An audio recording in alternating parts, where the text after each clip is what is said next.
Well, good evening, my esteemed colleagues. Welcome to the Digital Influence webinars. And tonight we'll be talking about lead generating websites. Now, as you may know, if you've tuned in the last few weeks, we've been going through the whole concept of a social sales process. And our lead generating website is where that all comes together. Now, we have had some tech problems in the past, and we've changed to a new platform. We're now using Google Hangouts embedded on my website. And because this doesn't have a built-in chat thing, unless you've got a Google account, then what I'm going to use is our comments section on our website for comments. So if you are hearing me loud and clear, and you can see a screen with Digital Influence and a picture of a computer and a lead funnel, then scroll down a little and you can see a section saying join the discussion. If you can type in there your name and where you're calling from, any comments, how your day is going, anything like that, that would be great. Now, if you that won't automatically refresh, you'll just have to click a little button there to update the comments every now and then. So see how that goes. It's a bit of an experiment. This is largely, I'm happy to take questions on this. You can also hit me up on my Facebook chat. I'll keep that open. So most of you are connected to me by Facebook. And if you have any problems, just message me on Facebook and I'll keep an eye out for that as well.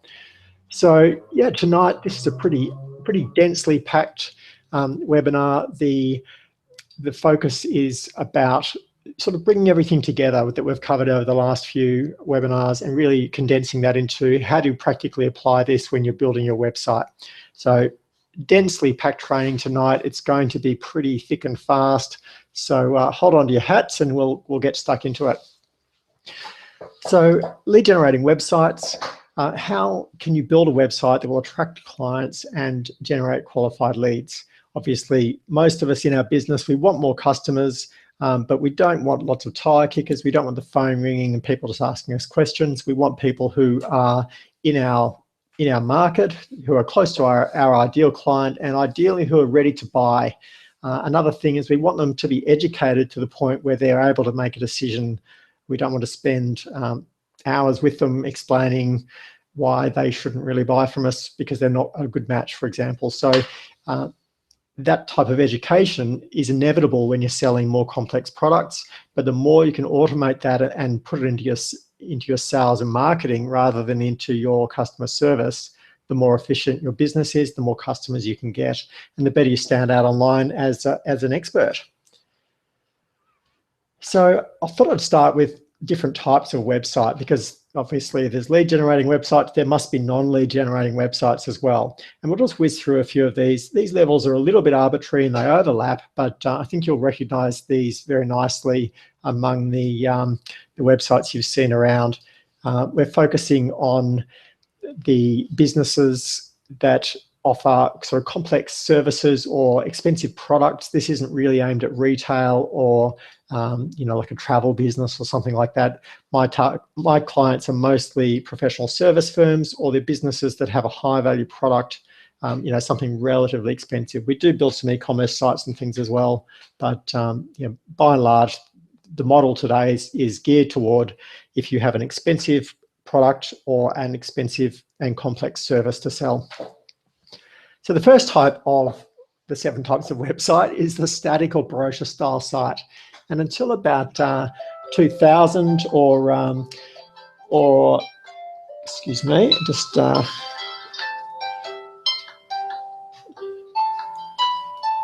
until about 2000 or 2005, that was by far the majority of sites. And most of the clients that I deal with, when they first come to me, that's what their website's like to begin with.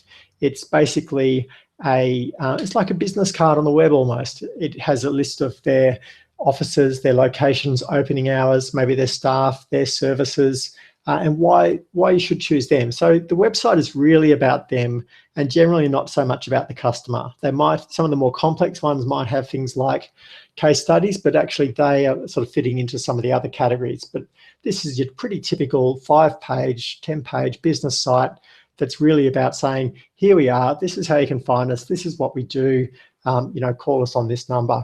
It's not very interactive, but there's nothing wrong with these websites. They're great for referrals, for example.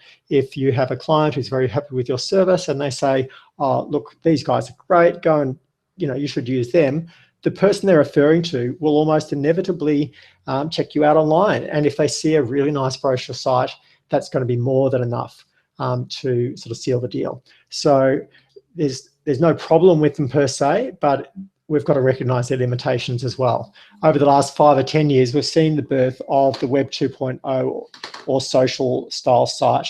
And the big difference with these is that there's more interaction between the person who visits the site and the site itself. It's not just it's not just a static site that is sort of like a print document almost that happens to be on the web. It's something that can interact. So people can leave a comment, there's forms to fill out to send an email, for example. There might be social media links or a Facebook feed. There might be ways if I have a website and I link to someone else's website, that link can be recorded and recognized by the web software. And really blogs typified this and marked a really big transformation of what websites were into something much more sort of mobile and interactive. Then about sort of 5 years ago, Facebook was just getting out of control popular and basically killed blogs as a major part of the web ecosystem. Blogs were still there, but a huge amount of the time and effort and attention that people were putting into blogs, they ended up moving over to Facebook and spending a lot more time on these big social network sites that they didn't own. So for a while, blogs were really prominent in the online ecosystem, were a really important part of customer research, for example. There'd be a lot of blogs about specific topics. Now that's much less important and social media has become more important, but you can still have a blog on your own website and you can still very effectively use things like WordPress.com or Blogger or hundreds of other different blogging platforms to have a blog. They're still useful, and these days most websites will incorporate some of this more interactive functionality. We take it for granted. The next level of website is the expert or educational website, and this is really focused on education rather than selling.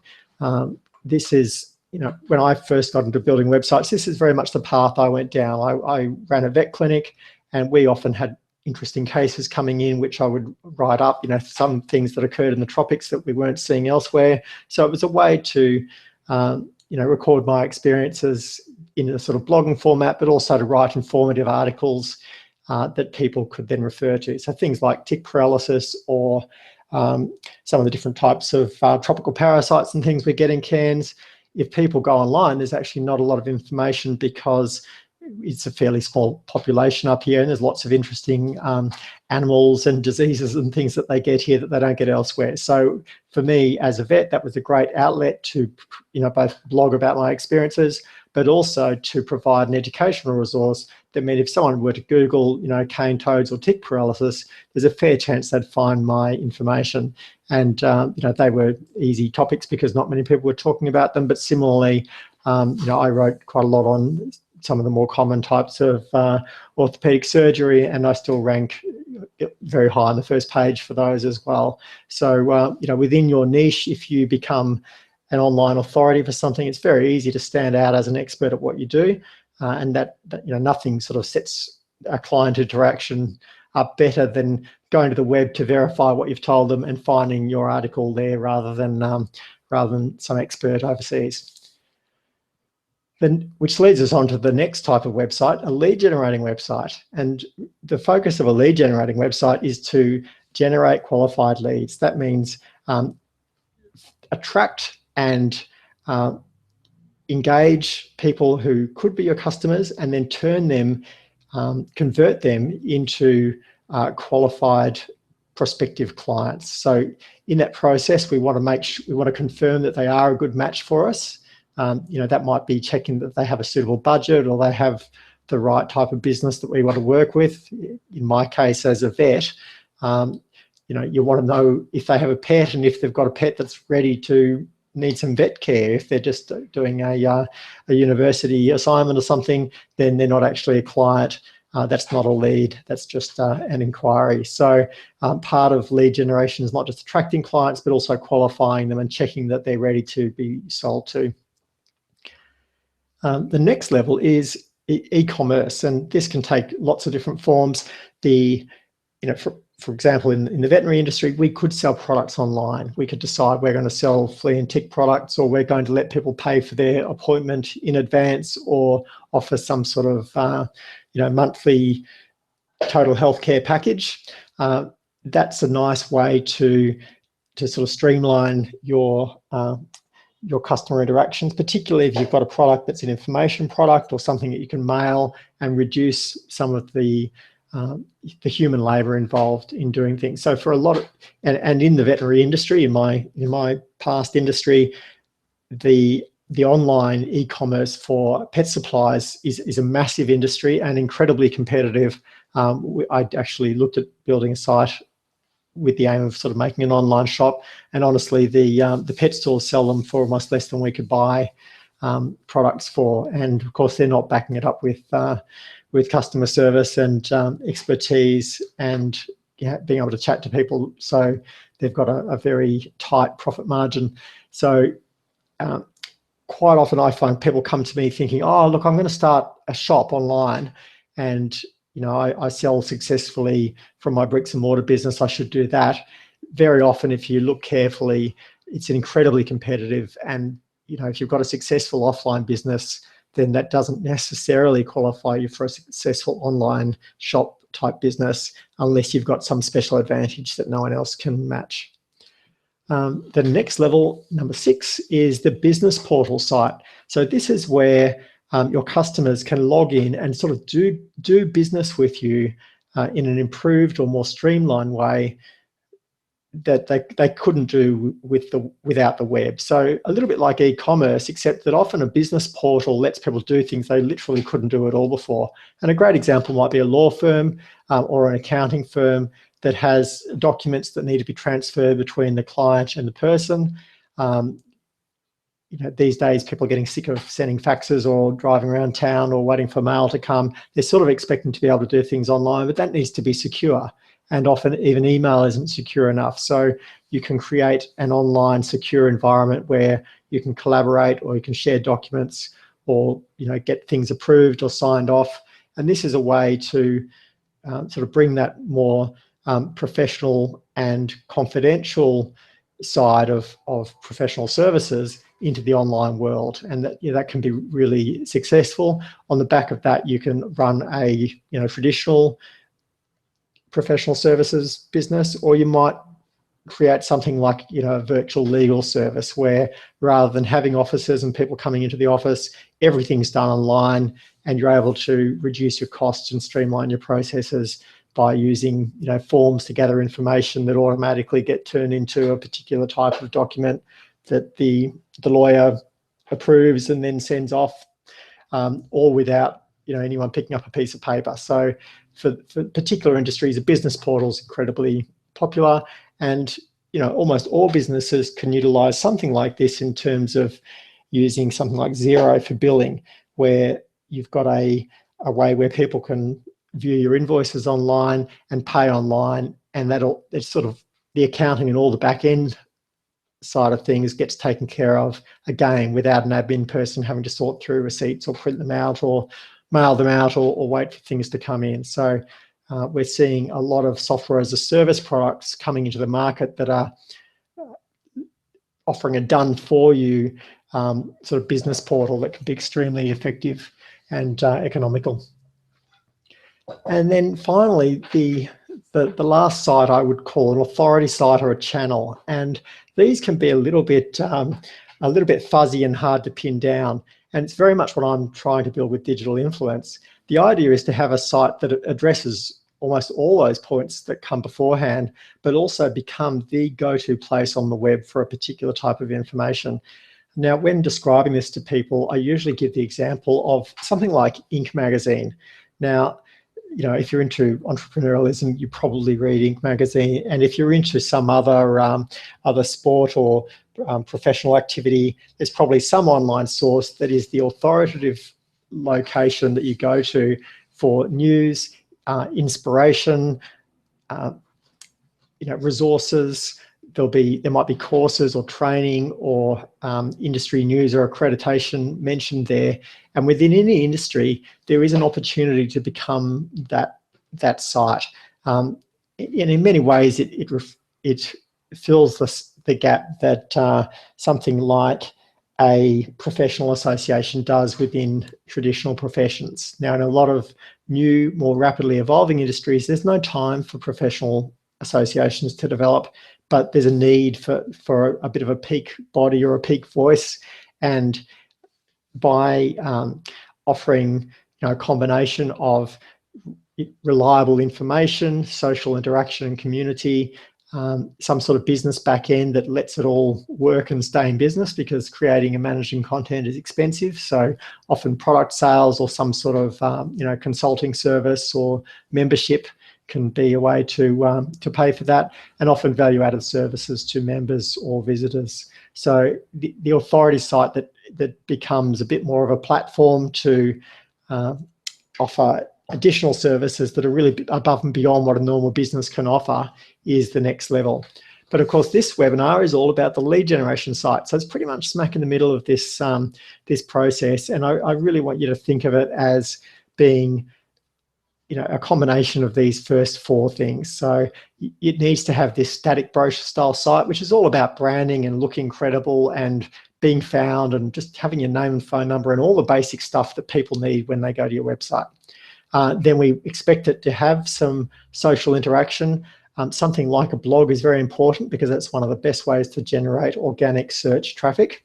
And your content needs to be authoritative, so expert or educational. And then finally, you can say, because I'm clearly both here and offering a great service, but also I'm here to talk to you and connect with you, and I'm here to educate you, you might like to do business with me. Effectively, that's how that conversation is going to go.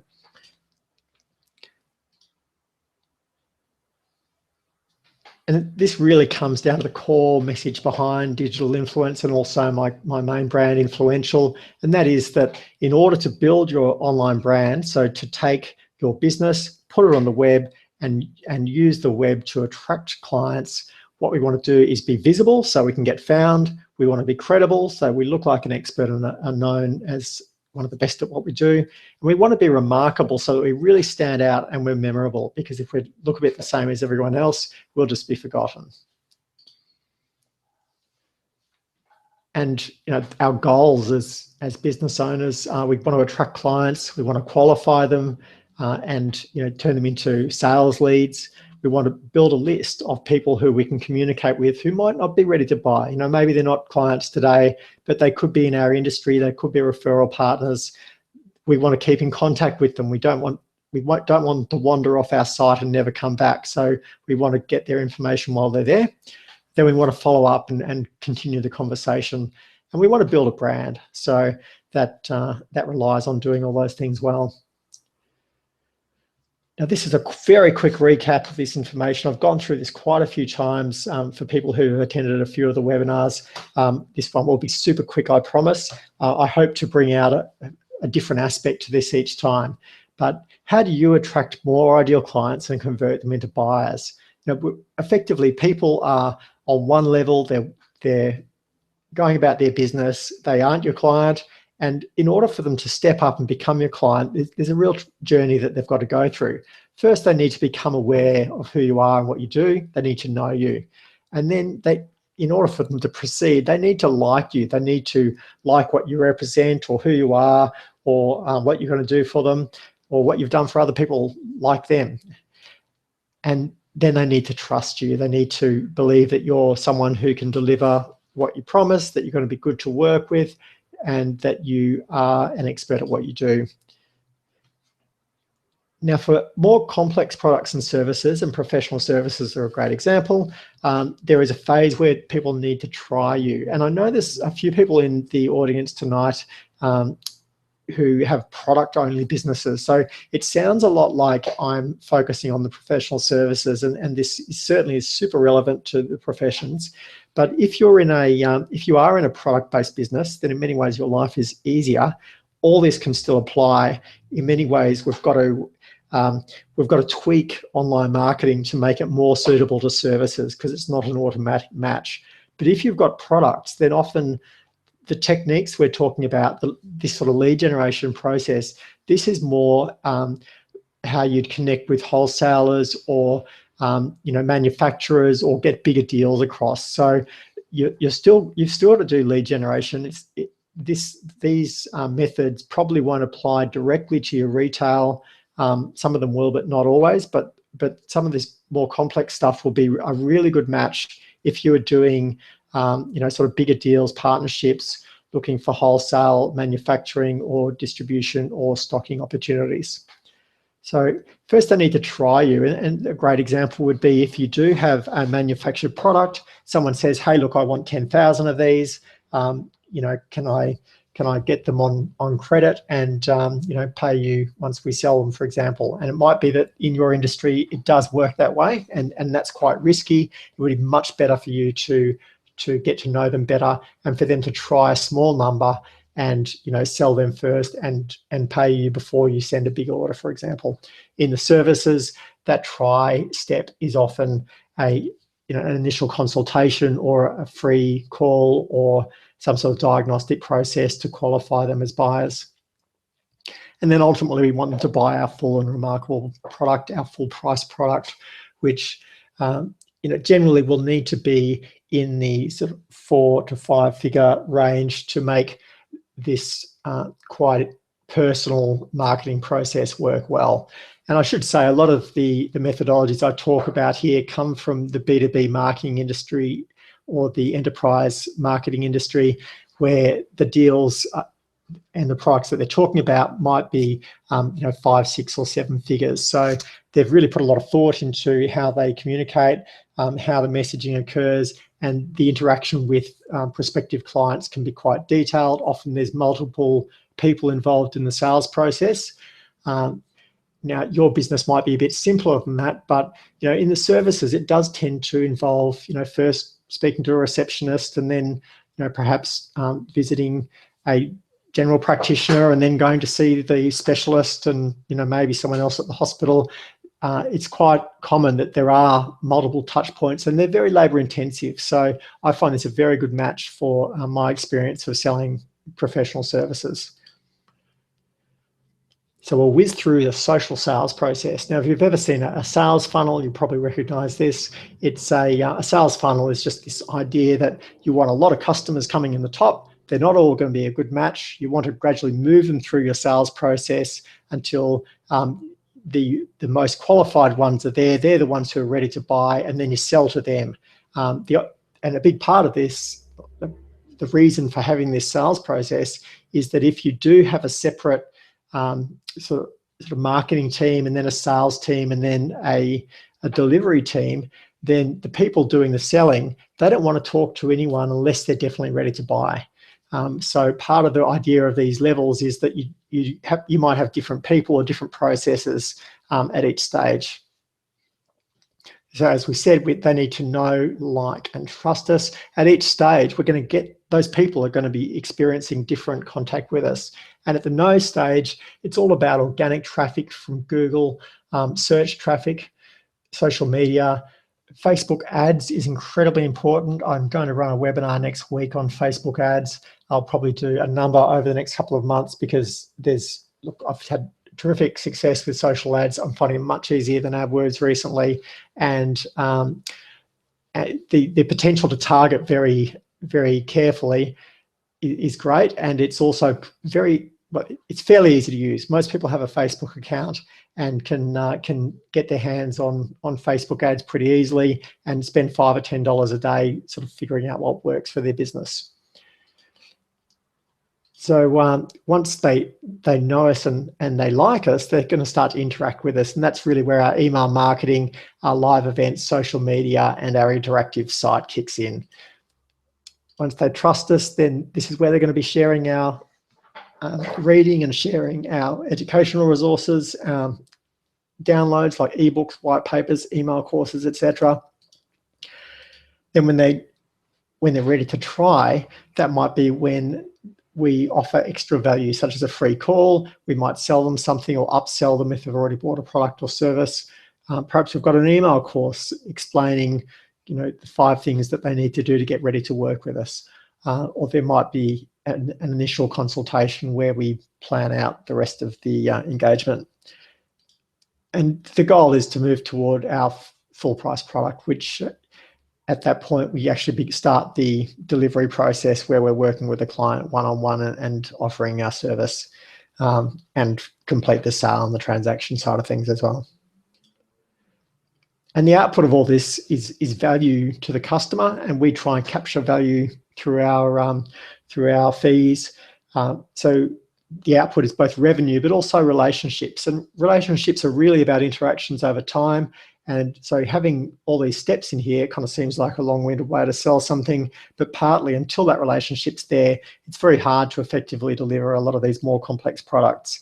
Unless you've got a good working relationship, you can't handle more complex information-based transfers, such as accounting or legal work or something like that. You have to have a good working relationship first.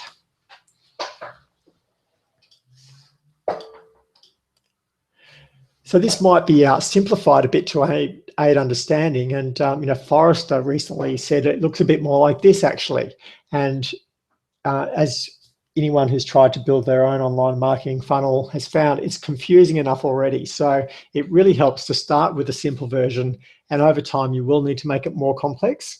But yeah, don't get too carried away. Start with a simple version. Recognize it is a dramatic oversimplification of reality to make it easier for us.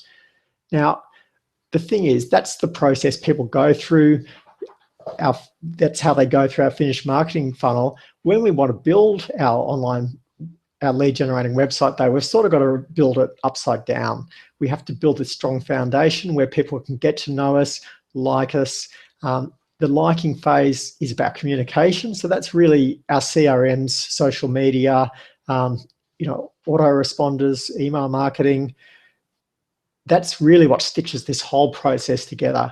And there's been incredible development recently. If you haven't sort of checked out some of the newer tools like CRMs and mailing software, they're probably a bit less sexy in some ways than social media like Facebook or some of the more exotic things like SEO. But really, email marketing is still the workhorse of all marketing, and CRMs are incredibly powerful. And really any successful business, in order to grow and scale beyond just a couple of people who are talking to each other face to face, you need these customer management systems, CRMs, customer relationship managements, which basically just keep track of your customers and all the interactions you've had with them, so that if I deal with one client and go home, someone else can pick up the file and say, oh, I see you were just talking to Dallas and he's sold you this and you asked him this question. That's, unless you've got that continuous communication across, throughout your team, then you can't maintain this like thing. This is about maintaining social rapport throughout the relationship with the customer. And anyone who's been on the phone to Telstra and had to enter their phone number 5 times and then get asked again by the poor operator in the Philippines or India knows exactly what that feels like. You feel like slamming a phone down someone's face, or maybe that's just me. But that is really core to building a relationship, is to show we're listening, to remember what people have said, and then to incorporate it into future actions. And the next step is trust. And really this is through publishing educational material to build our authority as an expert at what we do. And then we need a way to help people make that transition from just reading our stuff and interacting with us socially to buying our products and services. A great way to do this is a low price product, so that ultimately they'll buy our full priced product, which might be a product or a service. And this should solve their problem completely. In my course, the Digital Brand Blueprint, we look at making sure we start identifying our ideal customer, and they need to have a problem that we can completely solve, a problem that they can't currently solve, and a problem that is really bothering them. So, a big part of it is figuring out a problem you can completely solve, so that you can offer a total solution for them. So let's dig into how we actually build our website. It's 7:30, so we're tracking right on time, halfway. So building the website, I'm going to go into a few tech details here. I'll talk about how I actually do this for clients. We probably 3/4 of the sites we build are this lead generation style. We do build some e-commerce sites. We build the odd brochure style site as well, and we build some sort of platform style sites where you've got 2A marketplace or something more complex. But the vast majority of what we do is lead generating sites for professionals, and sometimes that's individuals who are building a personal brand. Other times it's a firm who quite often they've got an existing site and it just needs a revamp. But up until now they've really done they haven't really done marketing with their website. It's just been sitting there, and then we can start talking about how to come up with an actual marketing plan and how their website factors into that. So let's get into it. So starting with our platform, and really there's heaps of technologies out there which you can build your website with. What I've found is it's incredibly helpful building with something that most other people are using, because you can Google for the answer and find it straight away, rather than having to employ someone every time you're stuck. So I've ended up using WordPress for probably 95% of what we build. I've got a couple of developers and they could build from scratch if we wanted to. It's very rare there's a reason to do that. We'd probably look at using a different CMS. So it's worth knowing WordPress is a CMS that was originally built for blogging and can be modified to make a business or personal website or a lead generating website. It's open source, which means that the software is free and anyone can look at the source code and figure out how it works and make changes or additions to it. And what that means is there's a heap of free, powerful software out there which you can access easily without being a super technical person. So I'm a vet. I've spent 5 years at uni and then another 15 years in practice learning how to cure animals and cut them open and things. And I've certainly figured this out. You'll often hear people say, "Oh, it's so easy to do it with WordPress." I've built hundreds of sites with WordPress now. I don't think it's easy at all. It's easy to build. It's easy to install a blog and do some blogging. A lot of the stuff that we want to do is actually quite fiddly. It's not rocket science, but there's, it's a bit like programming your video recorder. You have to do the steps in the right order. You have to know which buttons to push.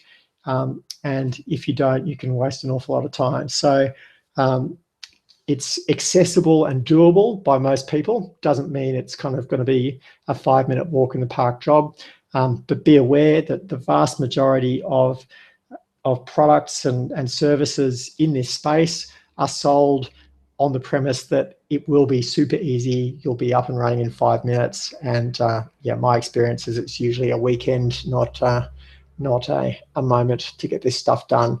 But so, if you get started with this and you feel like you're an idiot, then chances are it's not you, it's just the marketers are better than the technologists on the whole.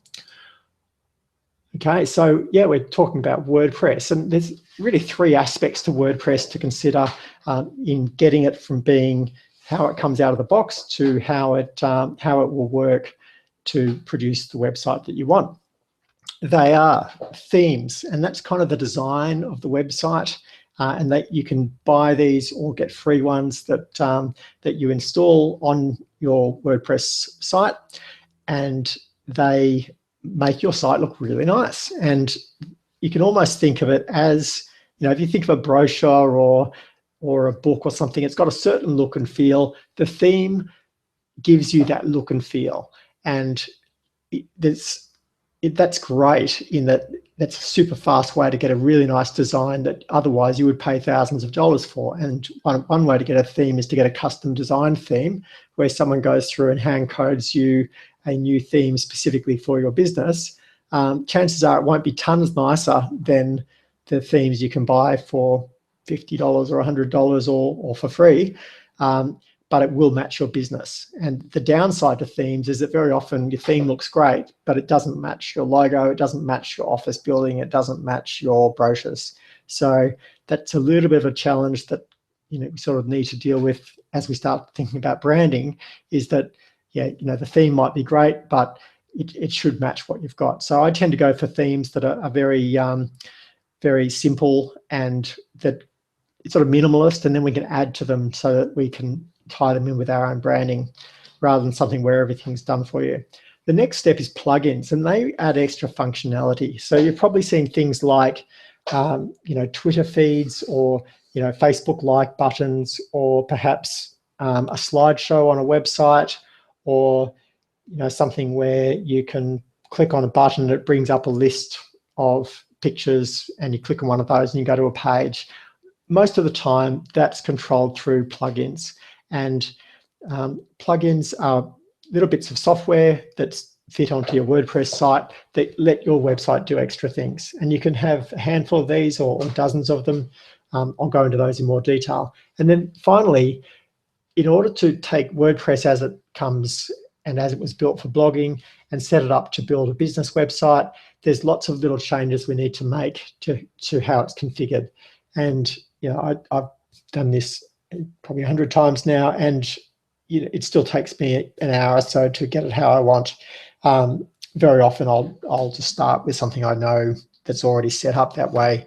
But it's just worth being aware that if you do go and install WordPress and install a theme and sort of look at it, if it's not looking quite like you imagined a website should, usually it's because it's sort of still in blog mode and you've got to make all these little changes. So I'll talk a bit more about choosing a theme, because this is an area where I see people get very confused and often make decisions for the wrong reasons. I will say too, it takes a long time to learn enough about this stuff that you can really make informed decisions. The language is a combination of sort of technology and marketing. The technology, people often will talk about, oh, this is so easy to use, but the people who are doing it are sort of tech enthusiasts very often. They want to pull their website apart and learn to program it themselves. Most of us don't want to do that, but just be aware that when someone says how easy something is to use, it might be like someone who likes building cars in their backyard for a hobby, thinks something's easy to use. I just like driving my car. I don't want to have to get grease on my hands. So, obviously it's different expectations as to what you want to get out of the experience. So just be aware of that when you're seeing people, like reviews from people online, particularly. Very often the people who are doing these sorts of things are fairly techie, and what their idea of a good time or their idea of easy might not be the same as yours.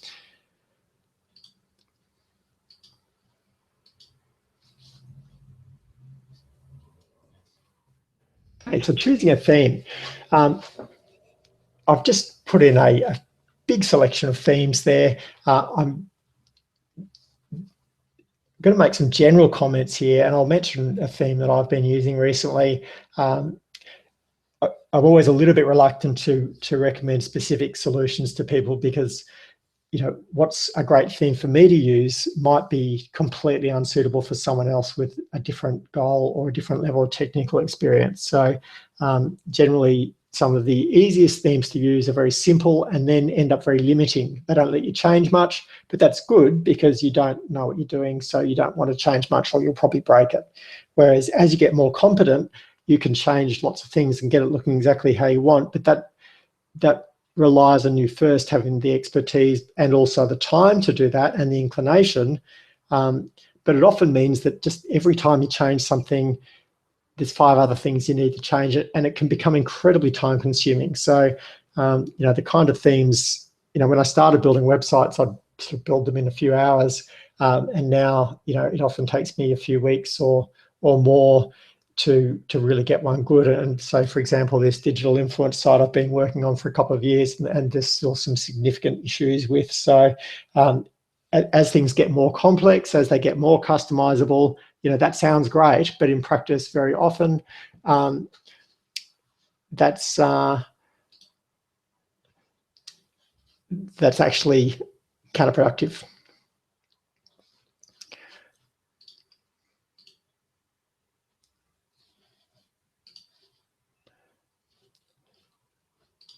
The next section we're going to go on to is around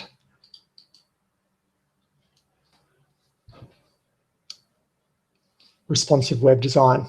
So there is as you would no doubt be aware, there are some big changes have occurred in how we use technology recently. Until about 5 years ago, most of us accessed the internet through online, through desktop computers and laptops. And then in the last 5 years, or 10 years at a push, but in the last 5 years, there's been a huge uptake in the use of mobile devices and then iPads and other tablets to use the web.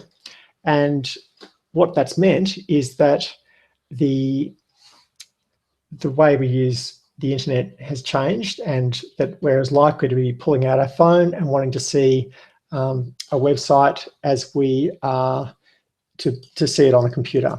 The result is that our websites need to work well on mobile phones as well as on laptops and desktops. So there's been two main trends among web designers to deal with this. The first is, let's build a separate mobile website, a really simple website that looks good on a mobile phone. Maybe we could even have a mobile app instead. And the other approach is to say, look, they need to see the same website. Let's figure out a way to kind of squash the website or rearrange it so that it will fit on either device. And this slide here talks about responsive web design. The idea of responsive web design is that the content on the page responds or changes so as to rearrange and appear different on different devices, so as to best show off the content. And in this example, we've got this, the top part of the content has just got smaller in order to appear on the mobile phone, but then the next line of content is sort of rearranged and gone from being arranged horizontally to being arranged vertically.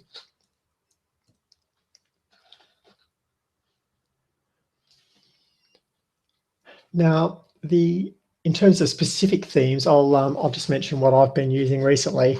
The theme I've been using recently is called X-Theme, and if you've encountered it at all, it's often proclaimed as being the best theme of 2015. Now, I find it to be a great theme. It's very comparable to a number of other similar themes. It's one of these sort of blank canvas style themes that gives you a lot of creative control. It does tend to require the use of CSS to get the look and feel that you're after. So you've got to actually do a bit of coding. CSS isn't my strength. It's not an area I'm particularly great with. But one of the things I really like about this theme is they provide very good theme support. So if you say, look, I'm having trouble getting my site to do what I want, I can't get this little picture to move over to the left properly, they'll actually tell you the CSS to use. So that combination of giving you heaps of control, and even though it's still somewhat coded rather than being totally drag and drop and point and click, having that human support means that it's, I'm finding that's a very good theme, and I feel comfortable building client sites with it because the quality is high and there's lots of versatility, but you can get the support you need even if you're not an expert. So that's been what I've been using lately. I've used a heap of similar themes, and this is very much this style of site, and generally I'd call it an HTML5, CSS3 mobile responsive site. They're pretty much what I look for. That's where I tend to look these days. What that means is basically you can rearrange the content however you want. They'll come with some existing designs that look good, but you can change your site to suit how you'd like it to look. You're not stuck sort of seeing the same things that everyone else is. So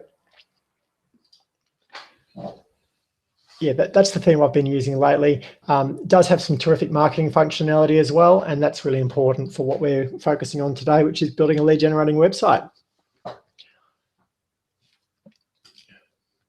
So yeah, themes control the look and feel of your site. Fonts, text, layout and icons. And one of the traps with themes is that people get attracted to themes because of the colors or pictures on the example themes. But very often, themes also set some functionality, and you can buy a theme because it's got a nice picture. Like once I bought a theme because it had a picture of a dog on it because I was building a site for pets. And of course, you've got to change the picture of the dog. And then the underlying theme actually didn't suit my needs. And it took me months of using it to really figure out why it wasn't, why I couldn't do what I wanted. So when you're starting out, picking themes can be a bit tricky. But yeah, look for mobile responsive. And yeah, I generally just go for a theme with lots of good reviews. And next we talk about plugins. Now plugins are bits of software and they mostly control functionality. So themes control appearance, plugins control functionality. In practice, it's a bit blurrier than that, and they both do both, but they kind of should be thought of that way in general. So the types of functionality you want to control are things like security, ease of administration, integrating things like CRMs and other software, email, etc., adding extra functionality, improving the performance like page loading speed, SEO, marketing functionality, things like buttons and opt-ins and pop-ups, social media, e-commerce. Look, there are heaps and heaps of things. And one of the great things about WordPress is you can literally build anything you want to. Not always that the best way to build it is in WordPress, but it does mean if you want to add something to your website, you almost always can.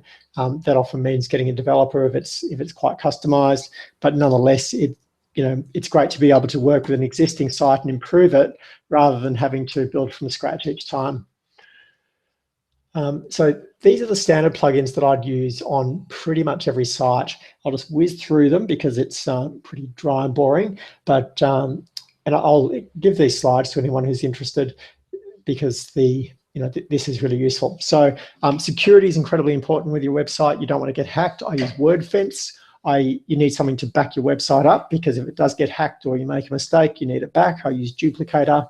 You need some way of collecting information from clients. I use Gravity Forms. It gives you lots of great customizability, and that's one of the ways we get leads. You can get people to fill out a form. That might be a contact me form with just a couple of fields, or it might be 20 questions about what their needs are for their project. And at the end, they push submit, and that can go into your system to say someone's made a project inquiry. You need something to improve your SEO so that your content is easier to find on the web, easier for Google to index and sort.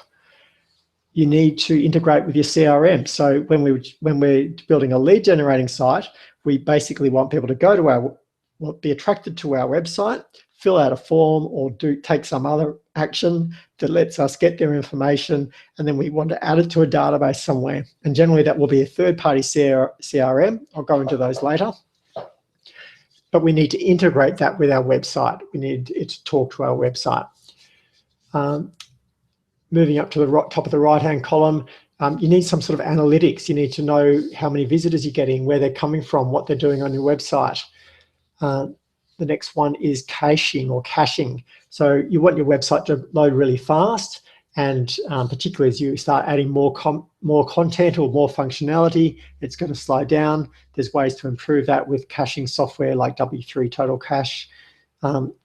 You want your website to be shareable. If someone reads an article on your website they really like, if you've got a button there saying share this with your friends on Facebook, they're much more likely to share than if they have to kind of manually do that. So having a social share button is good, and I use simple share buttons for that. I use another plugin called Duplicate Post, which basically means I can write an article or create a really good landing page on my website and click a button and copy it and then edit the new one. What that means is you can really quickly create 10 pages that are almost the same. For example, if you've got 5 different products that you want to sell, they basically are all going to have the same sales page, but you just want to tweak a few things, then that's a great way to do it. Similarly, if I create a landing page and then I send people to a thank you page, it's probably going to have half the information the same. So I'll just copy that page and add in the extra bits I need. And then you need something to stop spam on your site. Things like this comment bar below my website, people will go into, and they will, well, sometimes it's people, sometimes it's software. They'll fill out that form and put a message on your site or send a message to your email. The intention of the message is to improve their search engine rankings. Most of the time they're thinking they're filling out a form on your site and it's just going to post a comment. But what it means is that your site gets covered in graffiti or that your inbox gets full of spam. So you need software to do that. And then finally, if you're selling anything, you'll need some software to handle e-commerce. And I use Easy Digital Downloads or WooCommerce. Easy Digital Downloads is much simpler and faster to use. WooCommerce is much more powerful and more complex. And in terms of generating leads, very often you might want to sell a small product or service as part of that process.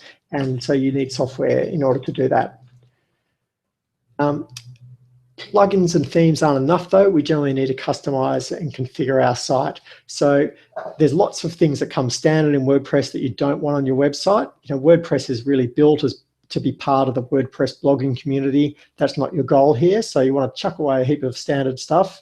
A bit like if someone's building a custom race car, they're going to chuck away all the consumer niceties and install racing seats and things like that. That's the process we're going through. We also want it to be easier to edit and update. We want to get rid of any standard theme content that's imported. Often themes come with their own content, which can be useful as a guide when you're building a site, but you won't want to keep on your website. So you need to get rid of that. And a lot of these changes are really around making it look like a business website, not a blog. It's pretty easy to do when you know what you're doing, but yeah, it's really common to look at someone's site they've built themselves and they've still got things set up that are just totally inappropriate and they just don't even know where to go to change it. So there's lots of simple steps that just need to be done. And we also want to make it more visitor friendly and search engine friendly than WordPress comes out of the box, which are relatively easy to do, but again, just takes some extra steps. So next we need to look at our how we're going to actually connect with people, and that's really about how we're building our relationship. And by and large, this is going to be occurring across lots of different media. So whereas in the past people they'd phone us up and come into the office or send us a letter. Now they're often interacting with us across multiple social media sites. There might be 5 emails before we ever even talk to them on the phone.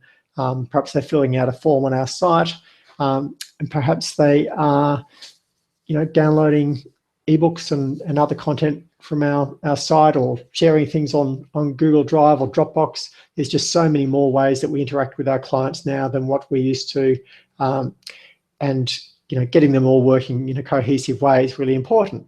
So that's partly where things like these CRMs come in. These are some of the most common and popular in the marketplace. They vary in cost from free for basic functionality and things like MailChimp. Most of them have plans at $10 to $20 a month. So kind of these ones here, Get Response, Active Campaign, Aweber, Constant Contact, and MailChimp all have plans at sort of $10 to $30 a month, which would suit most businesses with less than 1,000 customers on their mailing list. Infusionsoft, HubSpot, and Salesforce are more sort of corporate or enterprise type software. Sometimes they're still geared towards small business, but they're hundreds of dollars a month instead. And in general, the price means that if you pay more, you get more functionality, or you can have more people on your list. And the other way we're communicating with people is over social media. And yeah, social media means different things to different people, and it's changed a lot over time. Now, this picture is probably sort of 5 or 10 years old, and it's a lot easier to understand looking at these older ones, the layout. So this is sort of saying, social media generally and breaking it into categories. These words might be a bit small for some of you to read, but there's ways to publish stuff online. There's ways to share information, share media, pictures, etc. There's ways to talk about stuff, Skype and forums. There's social networks, which are, you know, sort of more about connecting with people rather than sharing content. So this is where Facebook and LinkedIn come in. MySpace is still up here, you know, before it died. And then we've got microblogs, and this was a pretty new thing when this infographic was made 5 or 10 years ago. Twitter was pretty new, and there were quite a few of these jostling for position. Most of these have died right down now, but we're seeing newer ones like Periscope and Meerkat and Vine in the video content area. Tumblr is a really popular one that doesn't show up here, that, you know, most people haven't heard of, but it's quite popular among young people. Live streaming, which is basically where you share everything you do, often aggregating content from lots of different social media channels. Live casting, this is very much the Meerkat and Periscope and equivalents of this time. There's virtual worlds like Second Life, etc. And there's social gaming and multiplayer games, so you know, World of Warcraft, etc. So this is just a tiny snapshot of the social media landscape, you know, really 10 years ago. Now, it's really interesting to look how quickly this has evolved. This is a similar thing taken from 2008, I think. And it's really sort of concentrating on where are these conversations taking place. And you can see that I recognize these pictures are probably a bit small to see, but you'll recognize some of the more popular ones. This one is a couple of years later, and the number of sites has diversified a couple of years later again. And then this one's 2013, and we can really see how much these different categories have expanded. And, you know, the vast majority of people are still on Facebook doing the same old thing. So it's not like everyone is off on 1,001 social networks, but just recognize there are a lot of specialty ones. Like, I'm not sure if you can see up here, here's the Nike symbol. So runners are using Nike specific software, and then third-party apps like hardware and software in order to record their running and connect with their friends to make their running more social and listen to music, etc. So that's just one example where one tiny industry has been deeply penetrated by this social media. So that's the ways we can communicate with people. What are we going to communicate? We're going to communicate content.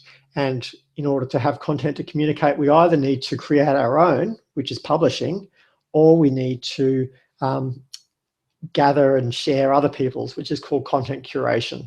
Now, content curation is a really terrific way to get started, and most of us are doing that already if we're doing things like sharing things on Facebook or Twitter. But what will set you apart from your competitors and what will teach you much more about the online marketing environment is to create your own content. It's much slower, but it does give you more insight and more control, and builds authority much better. It's always nice if you can share something with your name on it. And particularly great if you have shared something or someone else has shared something that you've written that someone else reads and says, gee, I need to work with them. So just like we can publish a book, or we can be featured on the radio or other PR, the online world is becoming increasingly important. There are all ways to share our expertise, to document our method or our process, what we do, and especially if it's different from what our competitors do, and make our expertise shareable. These are ways so that rather than just your direct clients knowing how good you are and what you're good at, you can document it, publish it, and then share it much more widely and get broader recognition. A great way to do this is blogging. And you know, if someone asked a couple of weeks ago, you know, I'm not actually at the stage when I'm ready to write a book or do webinars yet. I can't remember exactly their situation, but you know, what should I start with? And what you should do is start doing something now. And blogging is the easy entry point. Practicing writing and making it public is going to improve your confidence, your writing style, help you find your voice, and you know, it really is just a great entry into learning to publish stuff on the web. You'll probably suck when you start out, doesn't matter. You can always delete them if they're totally terrible. But if you're writing about things that you do in your work, it's probably going to be solid but not interesting. And the big trick I find with the professional services is making it interesting enough that anyone wants to read it, because you know, by and large, people don't want people are going to be consuming content in their free time, in their lunch break, so they will be much more likely to do something fun. Read an entertaining article rather than an educational article.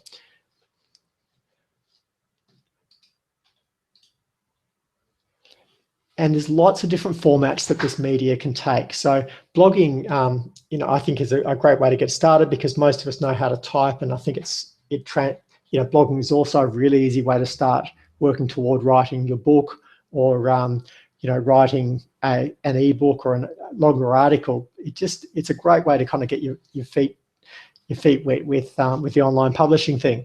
But there are lots of different media, and words are just one. So I like to kind of look at what's it actually made of. And so blogging is effectively text, it's articles. So there are lots of different types of social content that fall into the text category. Things like Twitter, Facebook posts, blogs, articles, white papers, reports.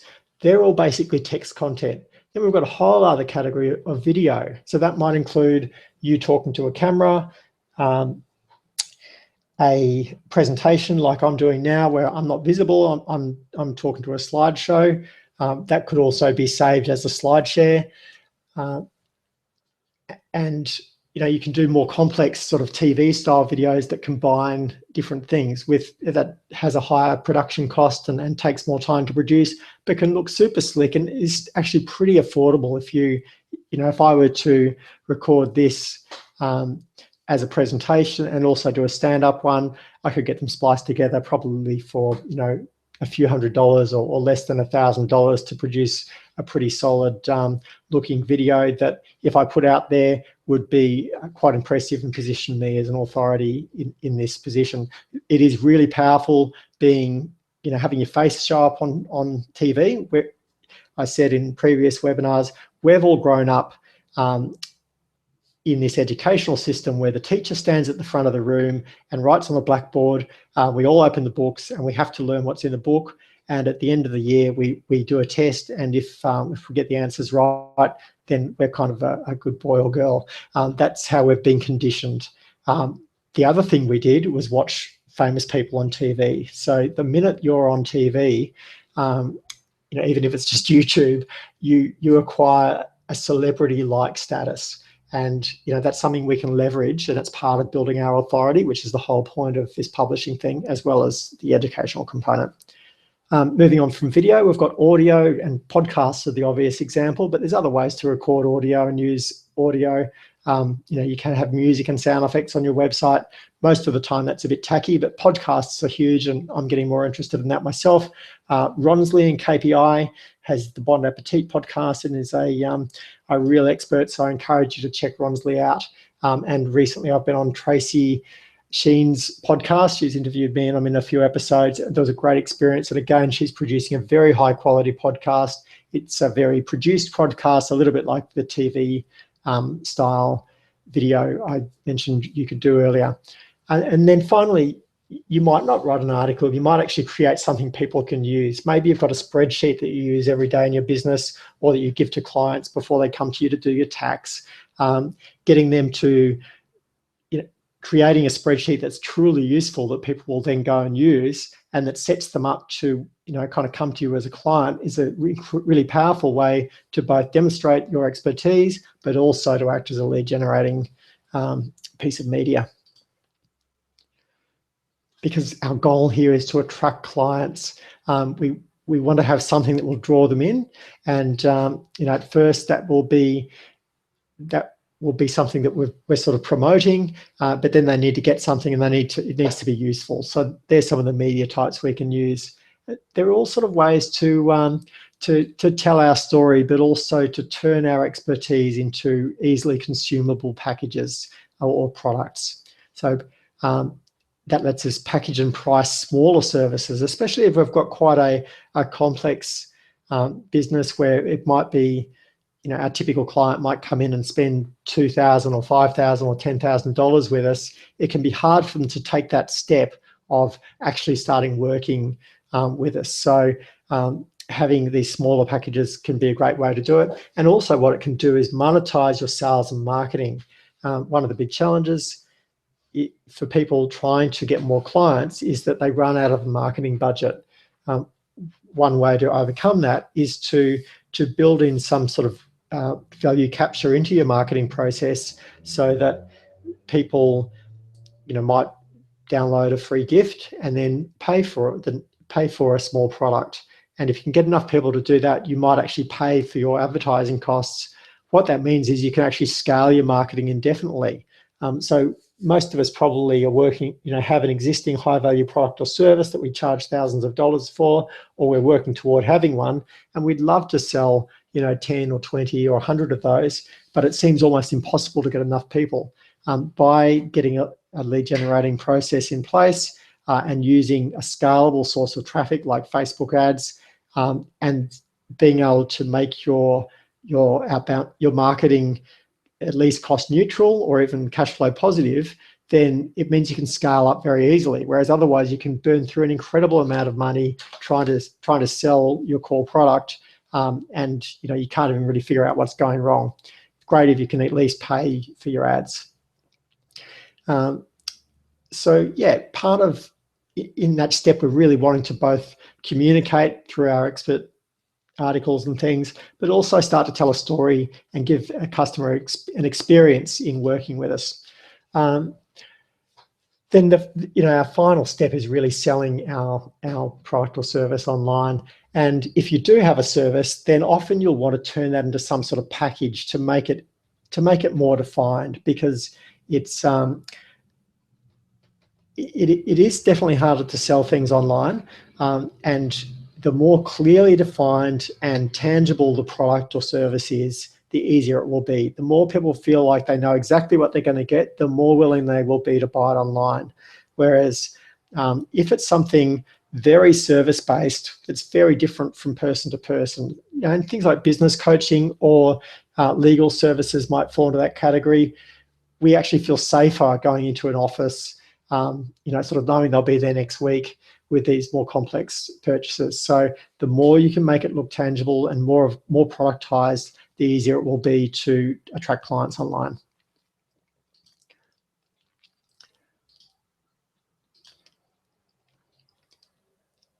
And I like to think of it as just packaging your product or service up into a little gift, so people can just imagine, yeah, I want to grab that. I want to get that thing. It's going to be, I know how much it'll be. I know what it's going to give me, and go from there.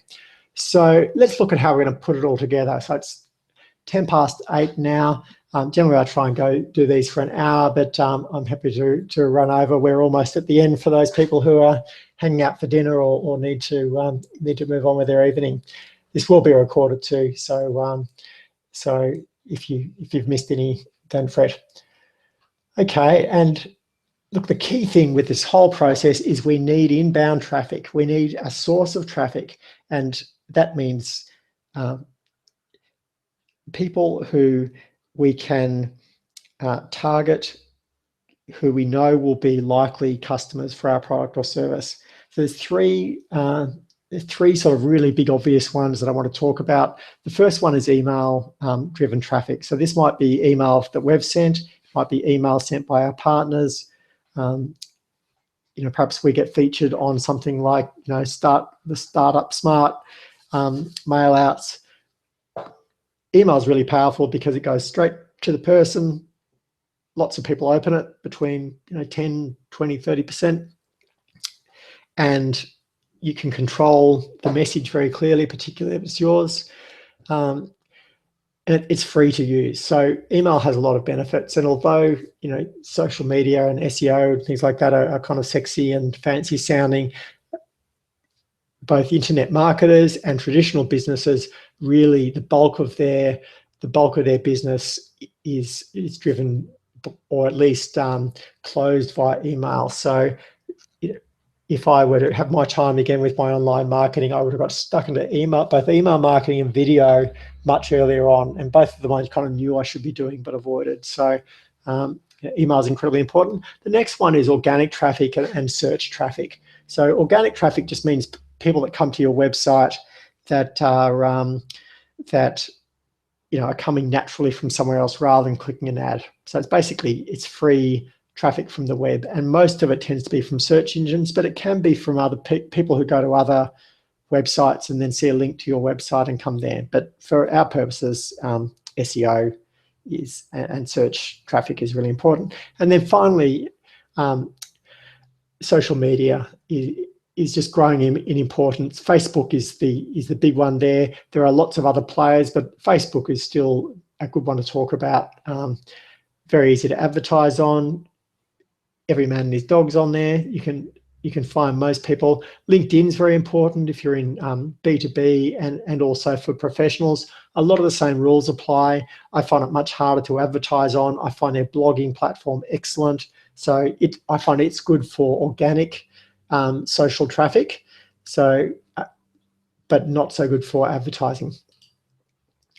And really, you can think of traffic as being three types. It's traffic that you own, that you've sort of generated from somewhere else. So let's say you've got another website that gets 1,000 visitors a day.